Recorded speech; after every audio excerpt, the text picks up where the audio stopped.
শত শত মানুষ তারা কিন্তু পুষ্পাঞ্জলি মাকে যে আজ অষ্টমী সেই অষ্টমীর পুষ্পাঞ্জলি দেবেন ভিড় করে রয়েছেন মণ্ডপে পুষ্পাঞ্জলি চলছে। এই দিনের জন্য তো সারা বছর অপেক্ষা করে থাকি আমরা ছেলে বুড়ো সবাই মিলে ছেলেরা মেয়েরা সবাই মিলে এতে খুব আনন্দ পাই। এটা আমাদের আজ 22 বছরের পুজো।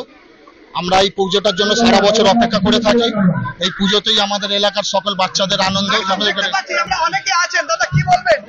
খুব ভালো লাগছে, আমাদের খুব ভালো লাগছে, আমরা খুব থাকি যে দেখতে পাচ্ছ যে ঠিক ঠিক করে ভিড় রয়েছে, অর্থাৎ এখানে যে মানুষ যারা অঞ্জলি দিতে এসছেন তারা আমরা দেখতে পাচ্ছি প্রচুর ভিড় রয়েছে এখানে। আমাদের এখানে অনেক ভক্ত যারা অঞ্জলি দিতে এসছেন অনেকেই রয়েছেন, যার জন্য আমাদের একটু তো ভিড়ভাড়টা হচ্ছে। সবাইকে বলছি একটু ধৈর্য সহকারে ওনারা যাতে অঞ্জলি দিয়ে যেতে পারেন। এই নিয়ে কতবার হলো পুষ্পাঞ্জলি? এই নিয়ে আমাদের 5 বার চলছে, 4 বার হয়ে গেছে আমাদের 5 বার।